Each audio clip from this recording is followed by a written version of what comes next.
Hey everyone, welcome. We're really excited to be here today. Thank you so much for coming. I know more people will be joining, but we'll get started right on time. So wonderful to see so many faces and people that we know, and also to see some folks that maybe we haven't met. So thanks for joining today. My name's Julie Silver, and I'm here with Dr. Nicole Mazwi, and we actually are in the same department at Harvard Medical School and Spaulding Rehabilitation Hospital. We've actually collaborated together on research on gender equity, and so it's just great to be able to talk about diversity, equity, and inclusion issues in an academic setting. And this is the Association of Academic Physiatrists, so of course we're going to be focusing our comments today on academic medicine. A few just quick things. First of all, they've asked us to just say a couple brief words about our own work and research and so on. Many people, you know, it's interesting. I was just announced that I was going to be a keynote for the APM&R meeting, and I got people congratulating me and saying two different things. Some people said, congratulations, we can't wait to hear about cancer rehab and prehab. And then other people said, congratulations, we can't wait to hear about DEI. And I realized that depending on which hat you've seen me, you think that I do one or the other. In fact, I do both. And that's what a lot of people who are doing DEI work do, diversity, equity, and inclusion work, is they straddle. They do their regular work, but then they also do their DEI work. So we're going to talk a little bit about that today, because I think that's a really important thing. And it kind of struck me when people said that to me. So you may know some of my work in academia. I'm one of the editors of the Essentials of PM&R, one of the associate chairs at Harvard Medical School in the Department of PM&R, and then I do research and clinical care in cancer rehabilitation, cancer prehabilitation, and also do a lot of academic work in diversity, equity, and inclusion. So I'll hand it off to Dr. Mazwi and have her introduce herself. Thank you, Dr. Silver. So I'm Nicole Mazwi. I, as Dr. Silver mentioned, I'm a colleague at Spaulding Rehab Hospital. I also do the bulk of my clinical work at Massachusetts General Hospital in the neurointensive care unit and step-down neurology units. My emphasis, therefore, clinically and in terms of research, is early rehabilitation. So critical care-based, acute care-based rehab efforts and interventions. And we just wrapped up an international multi-center prospective observational trial looking at the effects of early mobilization in critically ill stroke patients. And we are ready to submit that manuscript within the next 7 to 10 days. And that's where my interest has been so far. I've also done some DEI work with Dr. Silver, as she mentioned, and very involved in the DEI efforts at Mass General, as well as some at Spaulding. I'm the fellowship director of our Brain Injury Medicine Fellowship, and I actually co-direct more of a research fellowship over at Mass General, which is called a Neurorecovery Fellowship. And so I've been involved in that space for several years now as well. And just want to thank you guys for joining us today at the Ask Me Anything session. Julie is going to be the sort of lead moderator, and I'll be chiming in and adding to the discussion at the appropriate points. But we hope that this is an open and candid and vigorous discussion of a number of topics. So thank you again, all of you, for joining us. Well, thank you. And you know, I want to start by saying that these topics are always really hard to talk about. And I always ask for grace when talking about them. I always say, you know, please assume positive intent on the part of the speakers, but also on the part of the participants. If people are asking questions, please give them grace and let's try to understand, and let's make this a safe space to ask questions and to tackle some of these difficult things. This is an Ask Me Anything session, and so we're going to use the chat function. And I'm going to encourage those of you who are able to show your faces, because I actually think it's much more engaging for speakers, but also it'd be great to see like who's interested in this. You know, we sort of see your names in your black boxes, but we don't really know like in our specialty, we don't get together that often talking about DEI issues. So it's so great to see, and even to see like the men that are here, which is so great, you know, wonderful, because this isn't gender equity. This is not, you know, gender is one part of DEI, but there's, you know, a lot more to it. So love it that you all are here, and if you are able to show your face, it's so great. We're going to use the chat function, and because we want to encourage comments or resources or whatever, we encourage you to just engage in the chat. On the other hand, Dr. Mazwi and I are going to monitor for questions. So if you, in the front of your question, if you can either write question or put just question marks, so we can kind of scroll through quickly and recognize what are actual questions versus what are comments, that would be great. I want to start with acknowledging what a difficult time this is in academic medicine. I mean, boy, the pandemic, it's so challenging. In academic medicine, it was already hard. It was already hard. And for those of you who are early career, your medical students or residents and so on, academic medicine is wonderful. It's a terrific community. It's so collaborative. There's so many great things. And I want to encourage people who are entering academic medicine or thinking about it to do it. It's wonderful. It's also very hard. And so for those of you who are thinking about leaving academic medicine, which I know a lot of people are thinking about that. Some people are even thinking about leaving medicine altogether right now. I would encourage you to stay if you can. And if you can't stay, and I understand that, I would encourage you to leave the door open, because we need you. We want you back.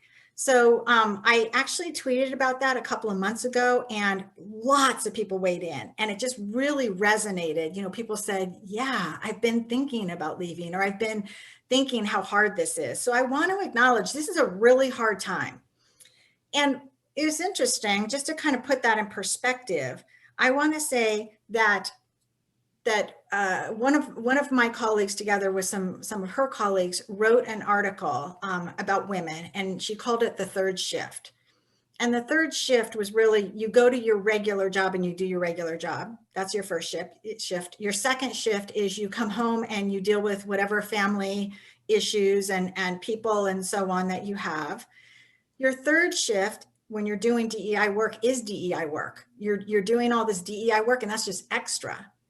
And now we have a fourth shift. And Dr. Mazwi and I were talking about the fourth shift, which is doing COVID work or pandemic related work, all the different kinds of things that we're doing in this time.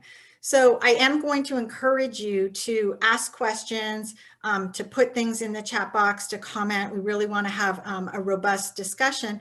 But one of the things that I wanted to just ask Dr. Mazwi about is, you know, how have your third and fourth shifts been going? You know, the DEI work and the pandemic work, because, you know, that's a lot. Yeah, it is a lot, actually. I think for anyone here who has been involved in either COVID work or DEI work, you understand, I think, as well, that it's, you know, the clock doesn't make more room. The calendar doesn't add days for you to do the work, and almost in every situation, the work is not paid, and you know that in and of itself presents some additional challenges. I think we all go into medicine for probably the right reasons, and that's to help people and to make the world a better place ultimately, and to be there when people sort of are at a time of great need, maybe greatest need in their lives, which is the time of illness. You know, but you also have a bandwidth, and we're only human. And you know, I happen to have 3 kids. The oldest is 10, so they're small and they're needy. And I happen to be married to a physician as well, who is on call every 3 days. And you know, and so the bandwidths and our human abilities get stretched all the time. And COVID, certainly, I think for everyone, kids, no kids, married, not married, has really pushed us, I think, and stretched us even more.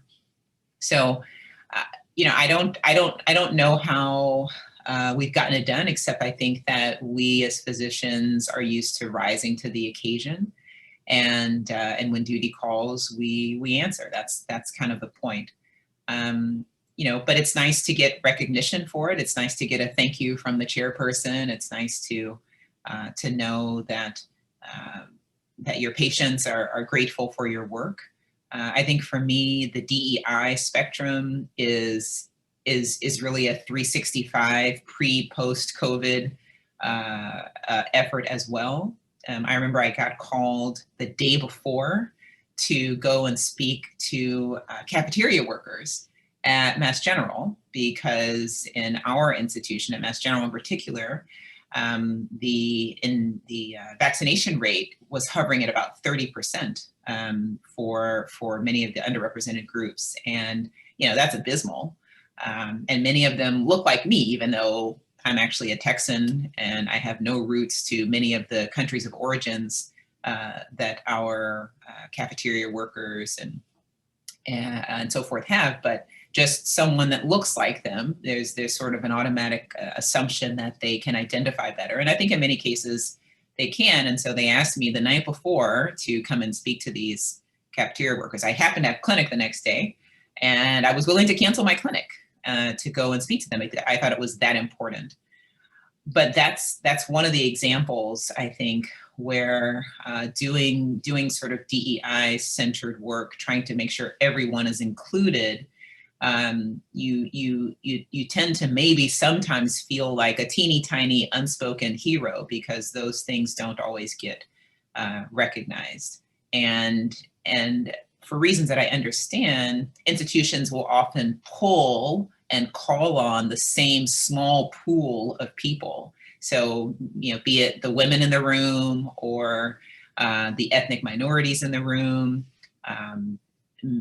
any of the intersectional groups, some of the religious, people with certain religious affiliations, you know, the institutions will pull on these same folks and call on these same folks. And so it might feel like you're always doing things and you're always being called to do things. And I think that's just something that we have to be aware of institutionally and recognize institutionally, and frankly, not be afraid to bring other people who may be outside of those groups, but can be advocates or allies. I think allies are so critical, because this fight and these efforts cannot be won with just the underrepresented groups and the intersectional groups. And I think that's something that we have to really pay attention to, and not be afraid to bring groups who have great representation, bring those groups to the table and say, listen, I need you to be an ally for me. I need you to be an ally in this cause. So, you know, I won't say that I've gotten it all done, because it's always a work in progress. There's always more work to be done. I'm on more committees than I can count, frankly, as it relates to the DEI efforts and other efforts for groups who need more attention. But it takes allies. I can't do it. Doesn't matter how many groups I belong to, or how many calls I make, or how many people I meet with. I can't do it alone. Right. And I think that really brings up this issue. I'm seeing a lot of questions, you know, about this issue, and I'm going to give it a name, about academic citizenship versus academic scholarship. And some people call this the gender tax, or some people call it the minority tax, or it can be both the gender and the minority tax. And it has actually been written about a lot in terms of, if you look at like Harvard Business Review or just different perspective articles, there's been a lot about that. It's sort of something we all know exists. But one of the things that I started to do was actually study it and look at, look at this issue of the minority tax and or the gender tax, and really thinking of it in terms of academic citizenship versus scholarship. So I want to highlight this because for some of the questions that people are asking, which is, how do you bring something into the curriculum? How do you support this at your institution? How do you do this? And so on. I think it's a good lens to look at it through and basically say, okay, if you're talking to Dr. Mazwi, and she is someone who is, has an intersectional identity, and you're asking her to be on all these committees, and you're asking her to talk to the cafeteria workers, and you're asking her to do all of these things. How much of that falls into academic citizenship, and how much of that is scholarship? And can we change some of that to scholarship? So, for example, I was on the Association of Academic Physiatrists task force, women's task force that they put together with Dr. Fleming, who's on this call as well. So nice to see you. Thanks. And with some others who are on this as well. And one of the things that we did is we had deliverables, and we had 3 papers that we published specifically. And not, I don't think people get enough credit at their institutions for scholarly work in DEI. Nevertheless, we'll get some credit for that.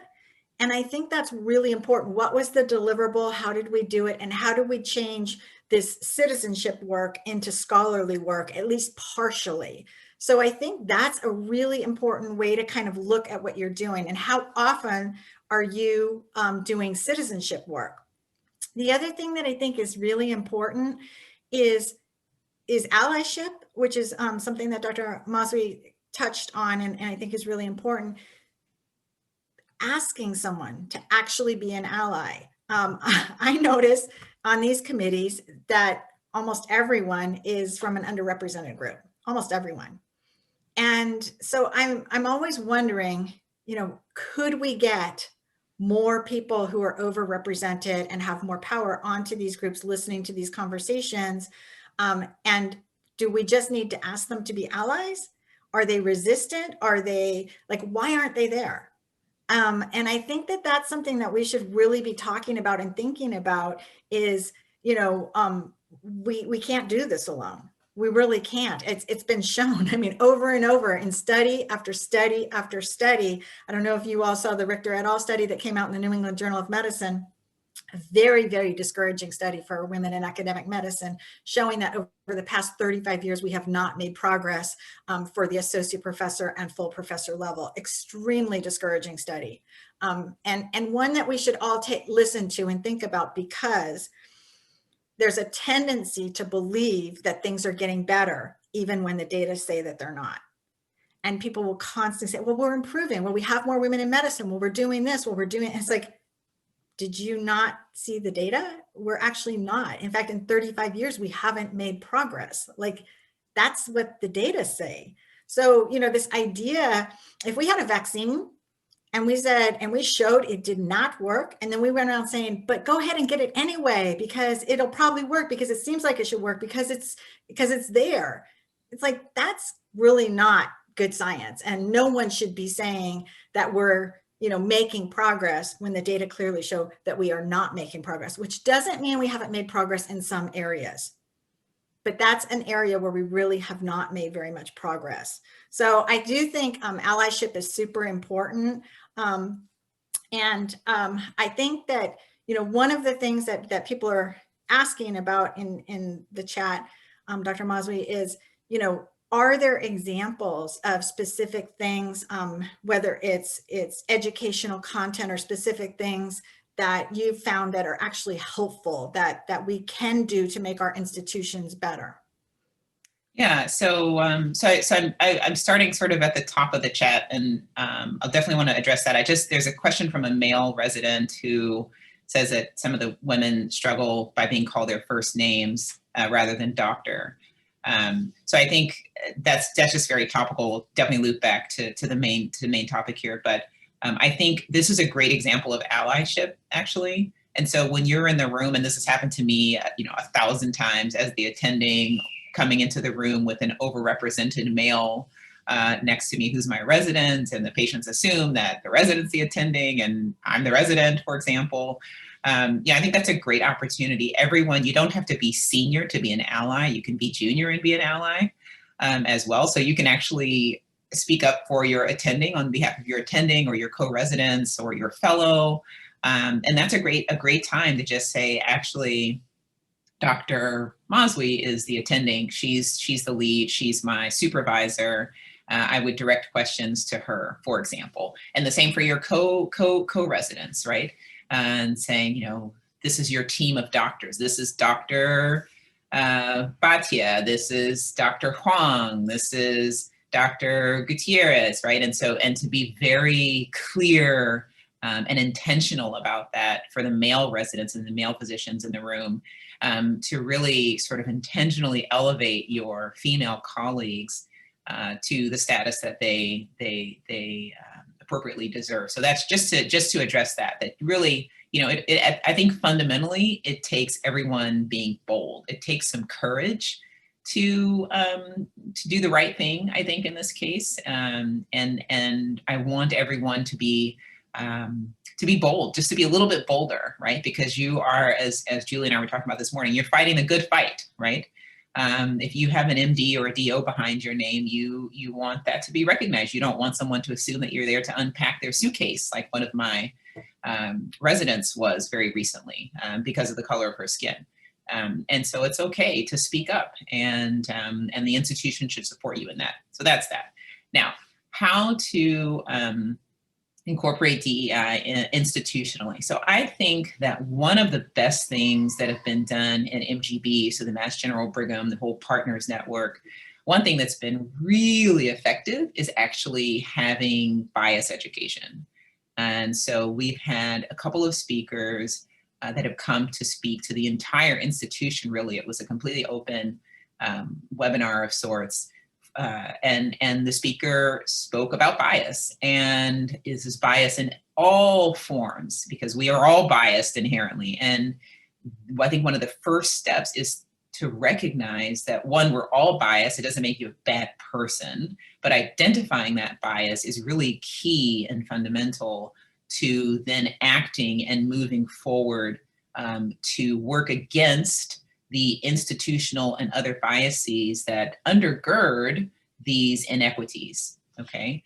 But if you don't know it's there, then you can't call it, you can't do anything about it. And I think also destigmatizing the bias, right? This is why people don't like to talk about race and racism, because they think that if they have racist thoughts, that they're a bad person. But it's important to know that inherently, you know, everyone has thoughts that are based on stereotypes and so forth, and it doesn't make you a bad person.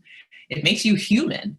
And so the same goes with these biases. The same goes with starting to dismantle the practices that we've had in the past, and looking at ways to rethink how we promote people, and how we, you know, make these sort of activities in terms of going to talk to the cafeteria workers, how we can translate that into something that's academic, right? But you have to start from the foundation. And if we're not willing to do that, it's very difficult to do the work that goes beyond that. So I think having these speakers come, having your programs invest a little bit of money into having someone come to speak at large, not only to the attendings, but also to the residents, the trainees, the fellows, because this is something that affects every single person on this call, every single person that is at the conference this year. And I think that's one of the key ways to start to incorporate that work. Just to start, there are many ways, but I think that's been one of the more effective ways so far. Absolutely. I think those are really good points. With regard to the calling people doctor or not, that's considered a microaggression in some instances. But for example, Dr. Mazwi and I, we talked about today, before we got on this call, whether we were going to use professional names or not. And we agreed, okay, we're going to try to use doctor, but even though I'm used to calling her Nicole, she's used to calling me Julie, it can be a little hard. So, you know, like we may not stick to that. That's not a microaggression. You know, that's not a microaggression. In a formal setting, when people are introducing and so on, that can be, and that's actually been studied. So there's been a bunch of different studies that have come out looking at the use. And so what we want to do, especially with microaggressions or micro inequities, is realize that these are very small, but we can measure them in aggregate, and we can see patterns, and those patterns are really important. And those are the things that we want to kind of understand scientifically and then try to address. I really like what Dr. Mazwi said about being bold. And we had talked about this. I had shared with her earlier in the call that sort of one of the more, courageous people in PM&R is Dr. Gutierrez. And I love working with her because she's got such courage and she likes to get into good trouble. And we have done some things that have been pretty bold at times, talking behind the scenes and working on things and so on. At the same time, people can get themselves into trouble too. So it is good when you're going to be bold to have whatever you want to call it, a group, a gang, a posse, a this, a that, allies, whatever it is. It's good to have people that have your back. As I've done scientific work in this area, I have realized the value, because I will tell you that my scientific work in cancer rehabilitation and prehabilitation gets treated very differently than my scientific work in DEI. And that can be that can be very challenging. Someone was asking about, well, how do you make sure your papers aren't racist? How do you make sure that, the science is good and so on? And there's a couple of things that I would say. Number one is to have a diverse author, group. And that's something I just want to highlight, that a lot of times what happens, particularly with women in medicine, but it can happen to lots of different people who are working on projects, is they can tend to be like the first author or the last author only. So they're always leading. They're always leading. They're not getting invited to be middle authors. And I think actually that's a problem, because I think team science is really great, and that we need to start inviting more people who are underrepresented to be middle authors, and to get the credit, the scientific credit, to make contributions, to learn some of the things, to learn all kinds of things that you learn when you're on lots of papers. You learn about the science, you learn about methodology, you learn about all kinds, how to respond to reviewers, all these different things. So I kind of looked at my portfolio about 5-10 years ago, and I realized I was leading everything. And I went to a bunch of people that I had sponsored, and, I was like, listen, I sponsored you for 4 papers. How come you never invited me back on anything? And I got interesting responses. Some people just said, oh, I never thought about it, and other people said, I saw you leading and I thought you were all set. And I said, no, I need to get promoted too. And I think that, that reciprocity is really important. So I realize sometimes that it's important to say it out loud, to say that even though I know how to be first or last author, I know how to get things done, I still appreciate being a middle author, being invited to other papers, getting the experience, learning new things, working with different teams, and so on. I'm focusing a lot now on how to bulletproof a paper. And I have a whole bunch of tricks on that, but I'm really into that right now because of the DEI work and because burnout's so high. So I'm really focusing on how to bulletproof a paper from the get-go to get stuff published so that it doesn't drain people's time and energy and so on. And I don't have the magic formula. I can't tell you that it's perfect, but I have a lot of strategies around bulletproofing. One of those strategies I'll just tell you is that methodology is something that reviewers go crazy about. So when you have, for example, the American Journal of Physical Medicine and Rehabilitation, I think, and I'm quoting Walter Frontera, and I'm probably misquoting him, but I think he said there's 6,000 or 9,000 reviewers, some huge number. So you get your paper in, and then they're sending it out, and it's going to go out to these different reviewers. And then one of the first things that they may say is, hey, I don't think this methodology works. And the minute someone says your methodology doesn't work, your paper's sunk. You can't come over, get over that. So one of the ways to bulletproof is to say that same methodology or similar methodology has been used in other papers, and to cite them. Put that right into your methods section. And that helps to bulletproof it. So I have a bunch of bulletproofing topics. That's not what we're doing here today, but I really think that we need to focus more on that. I love the idea of taking key studies on DEI and sharing them. I hope that every single person in this group shares the Richter et al. Study from the New England Journal of Medicine with every chair, with every dean, with everyone. Everyone should be looking at that study and not believing that we've made progress when the data say that we haven't. That's super, super important. Believe science, believe data. Dr. Mazwi, I know you're monitoring the questions. What do you want to tackle next? So just another point I think about, there's a few questions about incorporating DEI again into educational curriculum for residency and fellowship. So one other thing I thought was important, which I did for our fellowship, was I gave a lecture called Medical Inequities. And, and it was essentially about the history of sort of discrimination-based practices in medicine. So everything from using certain subjects as experimental without their consent.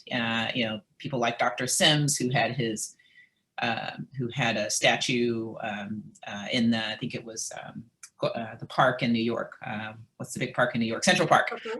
And he was the OB-GYN who did these experimental procedures on Black women. And he is considered the father of OB-GYN. The problem is his medicine was based off of procedures that did not use anesthesia and did not without proper consent on Black women, a number of Black women actually. And so, but then he has medical instruments named after him, and he's been celebrated in the world of obstetrics and gynecology for decades and decades and decades. And so I gave a lecture in part because I had a fellow who was an extraordinary fellow, and we had a patient who happened to be a Black woman, and she clearly did not want to comply with some of the medical advice and medications that we were trying to give to her. And, and I thought I understood where she was coming from. I thought I understood because I know in many ways the history as it relates to underrepresented groups in medicine, and why, for example, we have this 30% vaccination rate in underrepresented groups at a place like Mass General. And my fellow had never heard of any of these things. She had never heard of the Tuskegee experiment, and she just didn't know, just hadn't gotten that education. And frankly, it's not a part of medical education even now. And so I put a lecture together, and I went through the history of medical inequities and, these horrendous things and experiments on prisoners and indigenous groups and so forth. And it was really eye-opening, not only to my fellows, but also to the rest of the staff, including my chairperson, who happened to be attending the lecture as well. I think that kind of education, that lecture actually sort of became transformative because I was then invited to present it to the larger MGB group, which is, again, our network. Again, if you don't know, then if you don't know the history, right, and the undergirding, the foundation, it's very difficult to get these sort of real world modern day translations and understand why we're having the kind of difficulties we are with underrepresented groups in medicine, and not trusting the COVID vaccine, for example, even though the COVID vaccine was developed, the team is led by a Black woman at the CDC and has been for years, even though the COVID vaccine itself isn't new, right? That there are scientists that have been working on a very similar vaccine for SARS for over a decade, right? But having that education is really important as I try to convince the medical assistants that work in the neuro ICU at Mass General, both of whom are Black.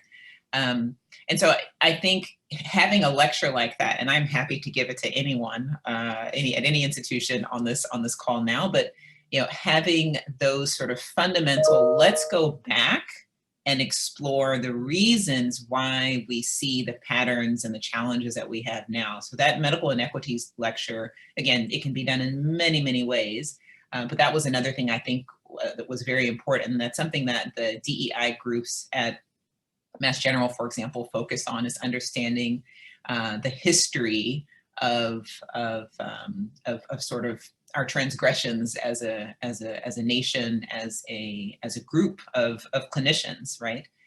So I think that's been really important. And then, having people come to the table in real ways, having patients or our colleagues, frankly. We don't do this enough, I think. The resident that unfortunately had two negative experiences last year due to the color of her skin, having someone like her, and she's not afraid to talk about it, but having someone like her come to the table in a group with her co-residents, co-fellows, supported by the administration to say, listen, this is my experience. And I know it doesn't happen to everyone here, but this is my experience and this is how it made me feel. And believe it or not, I've had this experience for year after year after year after year after year, because that's often the story. That brings, I think, humanity to it, that makes it real, that makes it palatable, so that people who think that racism isn't an issue and that we live in a post-racial society can see,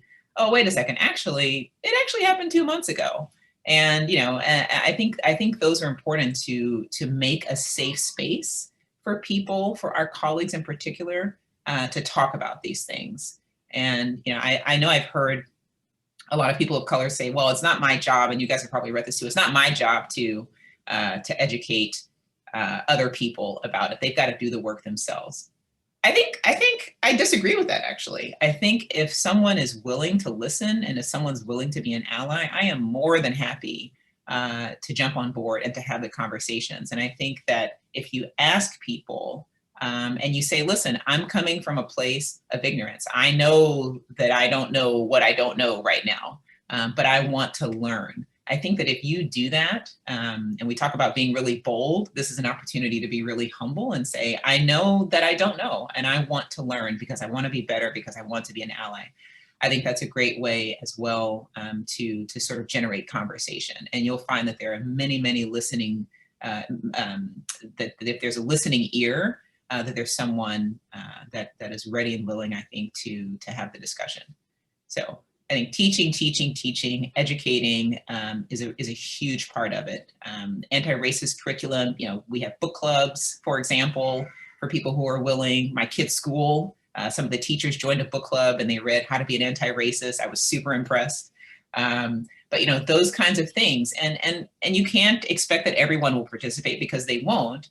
But if it's something that you really think is important and you decide to make space for, then there are many, many ways to do it. So I think book clubs, we have them in the hospital for patients. Why not have them in the hospital for residents? Why not have them for the fellows, right? I guarantee you there's an attending somewhere that's happy to lead a virtual book club to talk about these things. So I think we have to be a little bit creative, but don't be afraid to ask. Don't be afraid to reach out, even if it's someone at a different institution, like me or like Dr. Silver. Don't be afraid to ask and bring others into the space. If you don't find the resources in your immediate environment, then reach out. We are obviously, a virtual and very connected world now. So there's no excuse not to find someone in some space that's willing to be a part of the solution for your institution. And I want to add to that too. So this is a really great take-home point, which is that it can be hard to be the one in your institution, especially if you come from one or more underrepresented groups, to be the one sort of, sounding the alarm. And so bringing in someone from the outside means that you're not positioned as the person who's complaining or whatever, but you're bringing in an expert who has authority. One of my favorite quotes early on was, an expert's anyone from out of town. It's just like, that's it. Bring someone in from out of town and people start to listen. In terms of, kind of what we can be thinking about, Dr. Mazwi and I were talking about this idea of invitations for speakers who are underrepresented, groups of people who are underrepresented. And one of the things I want to highlight is this came out in medical literature and science and so on with grand rounds in women. So people said, oh, we need to invite more women to give grand rounds. That's fine. But again, if you look at the Richter et al. Study, what you see is that women aren't progressing to associate professor and full professor. Grand rounds isn't really where they need to be invited. Yes, that can be helpful, but once you've given 100 grand rounds or whatever, that's not going to help you with promotion. And by the way, that's not going to get the biggest audience either. What about the keynotes, the plenaries, the invited lectureships, the visiting professorships, the resident research days at the end of the year, the big talks? Now, I will tell you that in my department, Ross Savant, Dr. Savant, has been inviting people from underrepresented groups for years now at our resident research day, our big day, our keynotes, and so on. And he's even done it where he's invited only women who are physicians and scientists and so on. And that was really an eye-opener for a lot of the men. A lot of the men had never been anywhere where they just saw women. Of course, women have been lots of places where we've just seen men. So for us, that's like a no-brainer to have only one gender represented. And of course, you know, gender is the spectrum, but I'm talking about this in binary terms just for the purposes of this discussion. And which is the way we often do research, by the way, in binary, even though we know it's a spectrum. But you know, I think that was really interesting. When I sort of looked at this, I saw 2 white male leaders at the top and a very diverse panel of just women. And I thought, oh, that's it. They're listening. They're interested. They're engaged. And I asked some of the men that I work with, because I was wondering how off-putting that would be. And their response was interesting to me. They said, number one, they acknowledged, we know that women have been to tons of things where they've been totally excluded. We know that. We wouldn't want to see this all the time. But we think this is okay as an example, as a good example, you know? And I thought that was a really interesting comment. You know, I get it. Like, you don't want to be left out all the time. Yeah, I get that. That makes sense. Okay, got it. Noted. You know, but I thought that was really, really impressive. For these men to sort of own that and take it on themselves. And they've been doing it for years, not just since Black Lives Matter sort of resurrected, it's not just because it's popular now, they've been doing it. So that's one of the things I think to really understand and acknowledge and see, you know, how this is being done. And also recognize that all invitations are not the same. And that when you're talking about you know, Dr. Mazwi coming, even though she's very humble and she's telling you, yes, you know, I would be happy to, why not ask her to give the keynote? You know, she's deserving of that. Dr. Fleming, you know, why not ask her to give your keynote? You know, these people are deserving of opportunities in, you know, Dr. Gutierrez. Let's give her the highest awards. You know, like, these people are deserving, super deserving. Let's have them be the keynotes, get the highest awards, do all of these different things. So I want to just really, you know, recognize that invitations are great, but there's certainly levels of invitations, and that matters with respect to academic promotion, because in academic promotion, as you go to associate professor and full professor, you need the highest level things to actually be recognized. So, you know, I want to bring up a topic that's near and dear to my heart, which is paying people fairly. Let's talk about money for a minute. Someone asked if there's studies and so on compensation, and I'm going to frame this as physician compensation for a minute, just because there's gigantic bodies of literature, huge, probably more than almost any other topic, on disparities in compensation for women in general. Then we shrink it and we say, okay, women in medicine. Then we shrink it. We say, okay, women physicians. Let's look at that for a minute. And here's what compensation, I've done a lot of compensation research, so I want to just frame it for you real quick. I like buckets because I think they help people think about things. So there's 2 buckets of compensation studies. The first bucket is showing disparities without taking into account confounding variables. So if you don't take into account confounding variables and you say, well, you know, women work less because they're working part-time, because they're taking care of their kids, they're billing fewer RVUs, they're this, they're that, they're whatever. Okay, fine. There is that bucket. And that bucket shows big disparities. But I agree with you if you're thinking, well, gee, you know, if somebody chooses to work for part-time, can we really count that? So that's bucket number 2. Studies that show disparities in compensation after taking into account confounding variables. And the only thing that's really left seems to be gender. So women get paid less just for being women. And there's a fair amount of research on that as well. Now, we need more research. And when you think about, like, are there systematic reviews and meta-analyses and all these things? The answer is no, there really aren't. But this research sits inside a much huger body of research showing that women in general are not paid equitably. In addition to that, my colleagues and I are really looking, Dr. Gutierrez and I and so on, we're looking at educational debt. because that's kind of the whole financial stress equation is really important. It's like educational debt. When you come with this ball and chain around your ankle and you're trying to just like, get up the academic ladder, do whatever, and you're like, but I have all this educational debt, that financial stress can be enormous. And we know from the pandemic, and this is something that I wrote about in the British Medical Journal, that women are more vulnerable. They have less protected time. They have less administrative time. They've been more frontline in terms of getting COVID themselves, and so on. So very interesting issues around the pandemic and so on. I'll put a couple of the studies, but one of the studies I did that I think was super important is this compensation issue I thought was an echo chamber. And what I saw was a bunch of women talking to each other about compensation disparities and being really mad about it. But keep in mind, most of the time at the very top, and again, this is what the Richter et al. Study shows, is that women are not there at the top making these decisions. So the compensation decisions are primarily made by men.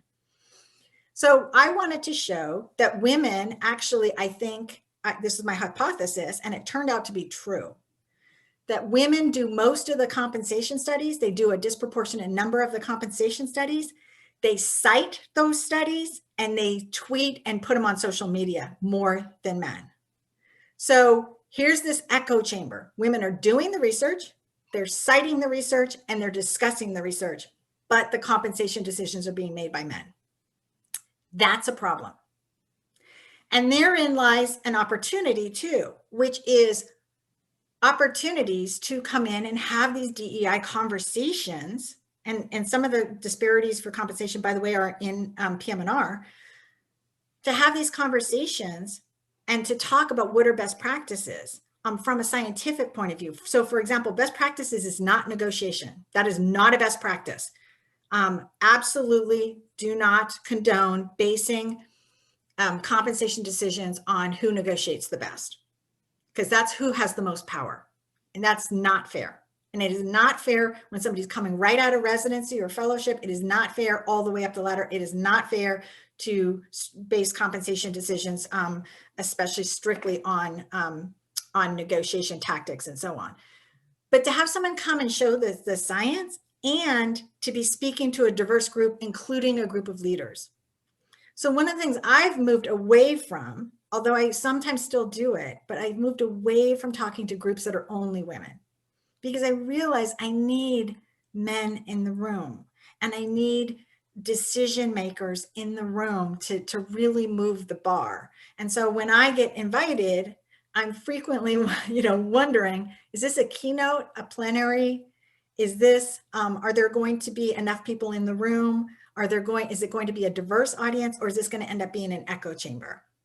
Not that I don't think that women only, talks for women's groups are important. I really do. I think that these discussions and so on, but I realized to move the bar.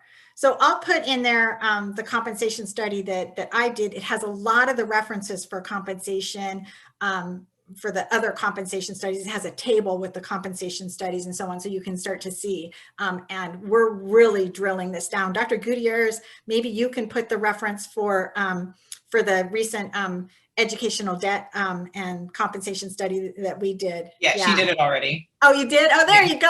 See, there you're on it. Oh, awesome. Yeah. Can I just one thing about one thing about the compensation? Actually, one thing that I found helpful in our department, Julie, Dr. Silver, is we did when I used to lead our sort of DEI committee at Spalding, and it was very sort of hip at the time because the NGB had done this, but I encouraged our department to look at compensation for everyone, every doctor in the entire department, and to really look at the compensation breakdown. And this is something that MGB had just done, and so Spalding decided to take that on as well. And it was really illuminating, and it actually changed the structure of how the physicians were paid, and it made it more equitable. And I think one of the issues is just that no one had looked recently. It wasn't that, I don't think it was out of malice. It's just that things had been done whatever way they had been done for a really long time. And no one had stopped to say, okay, wait a second. how have we been paying this person that's been on staff for 20 years versus this person that's been on staff for 5 years, and so forth. And so that was really illuminating, not only for the sort of administrators, but certainly for the physicians. And it ended up with, the result was better pay equity, basically.